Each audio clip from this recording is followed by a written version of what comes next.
Hi, I'm David Smith, president of No Kill Colorado, and we're back with No Kill in Motion.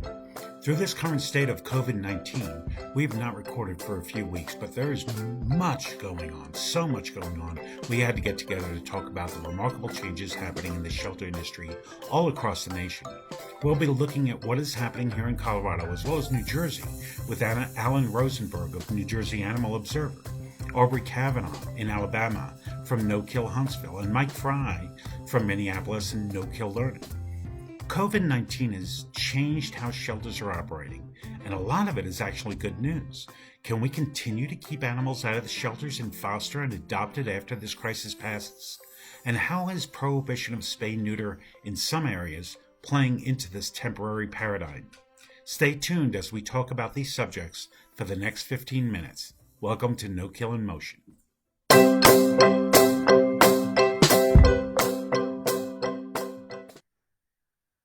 Hi, everyone. It's really exciting to be back with No Kill in Motion here. We've been away for a couple of weeks, but we're back with the COVID-19 emergency state that we're all in. There's a lot of interesting subjects to be going on.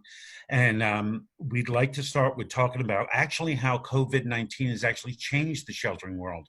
You don't really look at a disaster as something positive, but there are positive aspects that have happened in the animal sheltering world. So we want to talk about that and see what's happening out there. We have Alan Rosenberg here from New Jersey Animal Observer, Aubrie Kavanaugh from Alabama, Huntsville, No Kill, and Mike Fry from No Kill Learning. And welcome back, Mike, because Mike's been on a semi-retirement phase right now. I'm on full retirement. All right, a full retirement phase, but we brought him back for this one show, and we're pretty excited about it. So, Mike, what's happening on up in Minneapolis? Because you had some great news this week.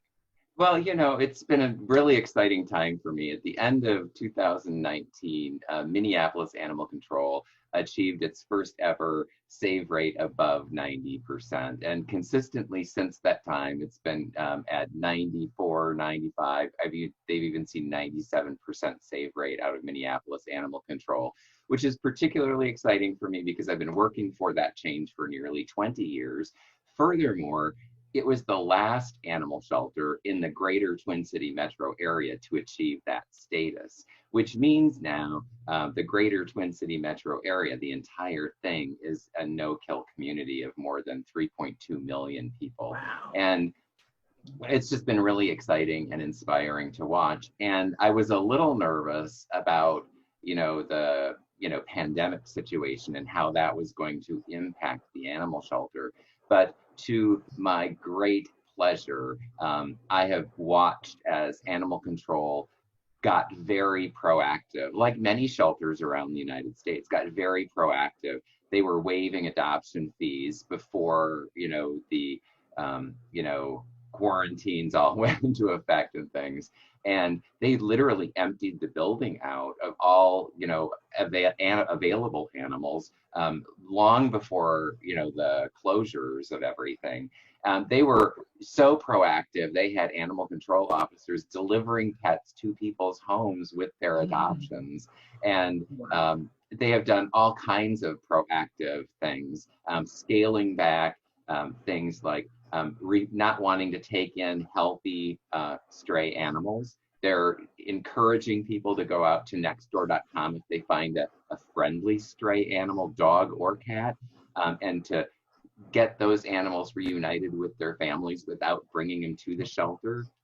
That is obviously better for the animals. It's better for the people. It keeps, it limits a lot of human to human contact because it's just neighbors exchanging those pets, in the community. Well, what's interesting about that, I think, is that it's something we've been talking about for a long time, and now we're actually seeing it because, necessity is the mother of invention, to be cliche, that we're actually seeing that the communities are being given permission to do the things that we said they could always do.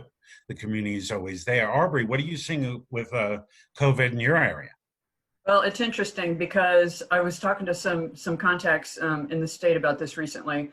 What we've essentially seen is shelters that were essentially progressive have risen to the occasion, and they've shown their true colors. They've been creative. They've been doing some great stuff with marketing. They've been doing essentially what amounts to diversion. And it's kind of like Mike was talking about. If somebody finds a friendly animal that's running loose, they're being encouraged to the extent they can to foster that animal. It still goes into the system, so somebody can find a lost pet, but it never comes to the shelter.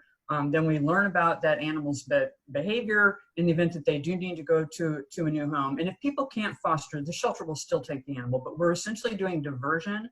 A lot of fostering going on. I mean, I think I've seen lots of shelters. Again, they're rising to the top if they've been progressive. Now, shelters that historically have used excuses for destroying animals with the catch and kill model, this is just another excuse that they're using. They're shutting down adoptions. They're not dealing with the public at all, but then they continue to take in stray animals. So it's essentially first in, first out. And I don't have statistics to prove that statewide, but just from conversations I've had with people, shelters are either doing a really great job or they're continuing with the same old status quo and throwing their hands in the air and acting like, oh, well, we have no choice. But in my particular area in Huntsville, where we worked so hard for so many years, I'm really proud to see what the shelter has done and what the community has done.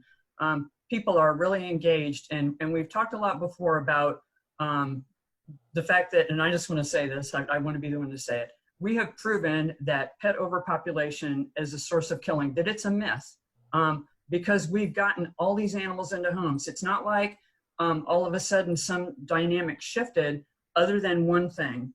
We've taken on one hand the need in shelters, and on the other hand, the compassion in the public, and this has brought those two factors together. And so now we're keeping animals alive with the resources that were always there. So it's really wonderful news in that regard. The community didn't change, as we always say, right? It's something else that changes, and it's normally shelter leadership. Right. And you bring up an interesting point, because we're seeing it in Colorado. Colorado, by my view, has essentially become a no-kill state during this crisis.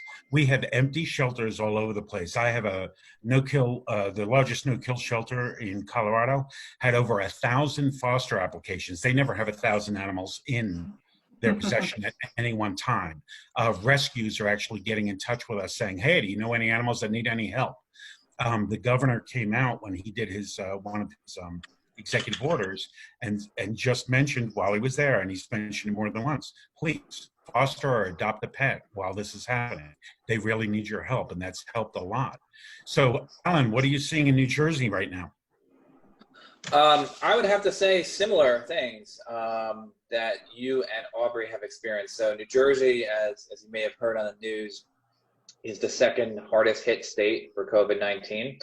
So we've had a stay-at-home order issued by the governor since March 21st, though some businesses closed earlier or had people work from home. Like my company, I've been working from home even before that. So the shelters in the state have been performing either great or not so great. So in general, there is a shortage of animals to foster right now. Basically, most shelters pretty much have almost all their animals in foster homes or adopted, though there are some exceptions. What really is exciting to me has been this huge expansion in foster growth.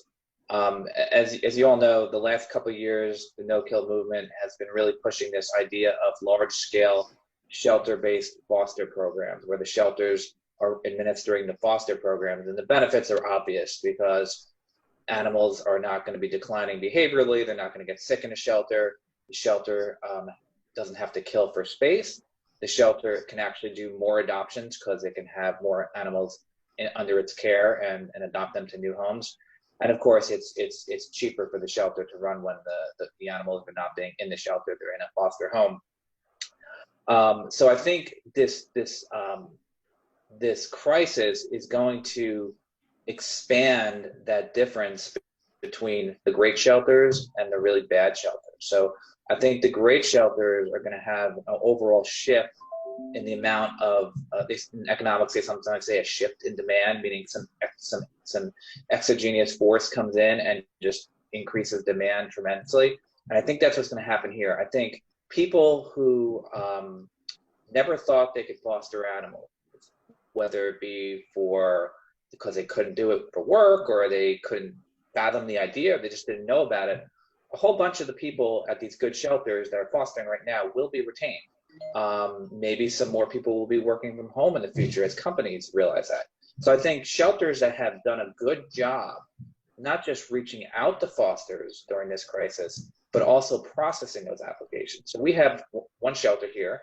We all know who it is. Associated Humane Societies Newark has been extremely slow in processing applications. They still have dogs and cats out there that need to be sheltered, and people want to help, but they're just not processing those applications. So the question is, will those people wait, or will the people just go away? And I think that's going to happen at a lot of these bad shelters, where people who wanted to foster are going to get a bad taste in their mouth because the shelter treated them like crap.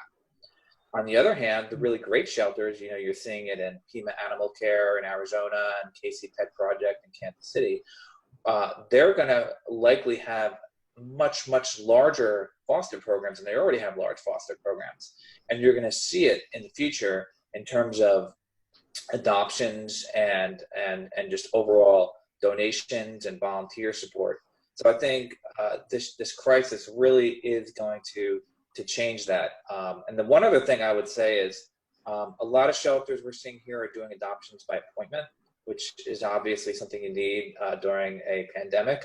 But there are some shelters that won't do any adoptions. And those shelters, I think, are going to have trouble in the next few months if this crisis goes on, because if they can't open up the shelters and they're just relying on foster homes, and they're not having those foster homes adopt those animals out, I do get concerned that they're going to ultimately hit a roadblock. So there's definitely starting to see the regressive shelters out in this crisis. Right. So we're starting to see a real change in ideas and the way that we do things because of this, because, a lot of shelters are boxed into a corner, and the really good ones are coming up with some great ideas and actually changing fostering or shelters with fostering, which is something that we knew had to be there. One of the other ideas that are coming up that we really wanted to touch on, and actually I've talked to Aubrie and Alan about this before, so I want to hear from you, Mike, is a lot of shelters for either necessities reason or for, actually in Colorado, it was part of the executive order. They're not doing spay and neuter and bringing and getting pets out of the shelter. Now in Colorado, as I said, it's mandated. They had no choice, but they still were allowed to adopt out because the law is that you have to spay or neuter them to go out. They basically prohibited spay and neuter for medical emergencies only, or any medical for animals as emergency only, and spay and neuter was not considered that. So I personally think it's a good thing. We need to get the animals out of the shelter anyway, and we need to find another way to take care of that later on. But I'm wondering what everyone else thinks. Mike, what were you thinking about? Well, I think that this is a great opportunity, and shelters and governors and mayors and city council members are taking it as an opportunity to reassess the priorities of the shelters and animal control. And what are the most critical functions? We can list and we can say something is an essential service, like animal sheltering is an essential service. But within animal sheltering, we have to go deeper and say, what are the things that are essential services right now? And I hate to say it, but since overpopulation never was the problem with killing in the first place, spay neuter isn't really an essential service. And bringing a bunch of people in, bringing a bunch of animals in is only going to spread COVID-19. And it's going to waste PPE, because veterinarians use all of that medical equipment and those supplies that could be used in much more urgent ways. And so it's an opportunity to reassess our priorities. I'm seeing animal shelters that are not only not stopping spay and neuter efforts, but they're not doing their microchipping, they're not doing their vaccination clinics. And people might see that's a horrible thing. I think it's a great thing, because it represents animal shelters sitting back and realistically assessing what is the priority here. And it means that they're making good and smart decisions, in my view. They're also doing creative things like doing, animal meet and greets via Zoom sessions like this one, it's not the same as seeing them in person, but you can get a pretty good idea seeing that animal in its foster home with its foster people. And you can do the entire process, and then the final connection is a person-to-person transaction when you complete the adoption, but everything else can be done remotely. And I just think it's a great thing. Another thing I want to put out there is animal control in a lot of cities has a lot of non-essential services. They oversee, right now I'm very much into growing and producing my own food because I think it's a critical thing to do. And animal control is largely involved in that. They go out and they inspect people's homes for like beekeeping or raising backyard chickens and things. And are those in-home inspections really necessary? No, they're not. And so they're really in a lot of places, they're dropping those unessential activities, encouraging people to get involved in those kinds of activities without the heavy hand of government controlling them. And I think that's all good news. We're going to people want to get back to normal. I hope we don't ever, because normal wasn't a good thing in the animal sheltering world by and large. And it's a much better place now already because of this. I think that's really interesting to say that we don't want to get back to normal because we have seen some really great changes. I love that idea. Aubrie, on the spay-neuter thing, what are you seeing and how do you feel about it?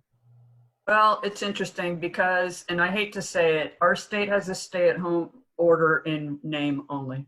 It's not. The governor initially issued one order that had to do with certain types of businesses and activities, and it was very specific in terms of businesses that couldn't stay open. But then she issued, I can only guess because every state around us had an order and we did not. She issued what she called a stay-at-home order. But when you look at the language of it, it's really not a whole lot different than the one before. And ours doesn't have anything specific about spay and neuter. We have a state law that says that animals that are adopted out from shelters and rescues have to be spayed and neutered before they're adopted out. But in spite of that state law, it's never really been fully enforced because we have some places that are so underserved in terms of veterinarians that there's not a veterinarian within 100 miles of an animal shelter. So Alabama historically, and of course this contributes to animal populations, our state law that we have on the books in terms of spay and neuter, marginally effective. So now that we have this stay-at-home order, it does not stop spay and neuter specifically. So what you've got is places that weren't spaying and neutering anyway, well, they're still not spaying and neutering. And places that were spaying and neutering, to the extent that they have veterinarians that are willing to continue to do the procedure for a government organization, they're continuing to do spay and neuter, at least in limited regard. I talked to the shelter director locally about this a couple of weeks ago, and she told me that she was really kind of torn about it. She didn't want to stop spay and neuter because she worried about what that might do to the local animal population. But because there were vendors that were still willing to do that, at least on a somewhat limited basis, it has continued. And it really just goes back to our state order being really vague. I mean, not to get too far off topic, but you've probably seen this nationally. All of our golf courses are open. And I just don't get that because people are congregating, they're using shared equipment that cannot be properly sanitized. So again, we're just kind of stay at home in name only. Having said that though, I do want to give our local shelter, I want to give them a lot of props because they're doing a lot of that stuff that we've been talking about. They've been doing video conferencing for animal adoptions. They were talking about doing drive-through foster pickup like happened in Kern County in California. That got so many animals in homes. So a lot of progressive stuff happening locally. So Alabama is kind of a victim of its own history.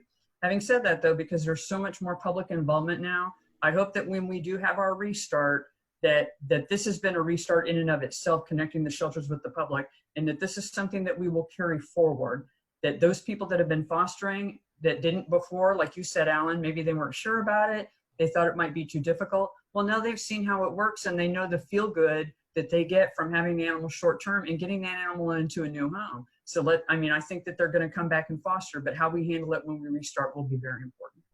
Hey, Alan, so last word on spay neuter. What do you think? What's happening in New Jersey? So New Jersey doesn't have an order explicitly banning spay neuter, but they do strongly suggest implicitly that it should stop. So basically, businesses that are allowed to stay open, like veterinarians, are supposed to only be doing essential operations, have workforce in the office for essential operations. So obviously, is doing elective spay neuter really essential? And the largest spay neuter clinic in New Jersey concluded no, and they stopped doing it. And I agree with it. As many have said that, you know, in New Jersey, we're a low intake state, and spay neuter, really, we do it not because, you know, some of the rescue community think we do spay neuter as a religion, but we really do spay neuter to control long-term populations. So we have a manageable enough animals coming into our shelters. And as we know, in a state like New Jersey, and I think pretty much everywhere, but especially here, there is more than enough homes for the animals. So us not doing spay neuter for several months is not going to result in pet overpopulation and shelter killing. And also, as others have talked about, the need for PPE conservation is critical.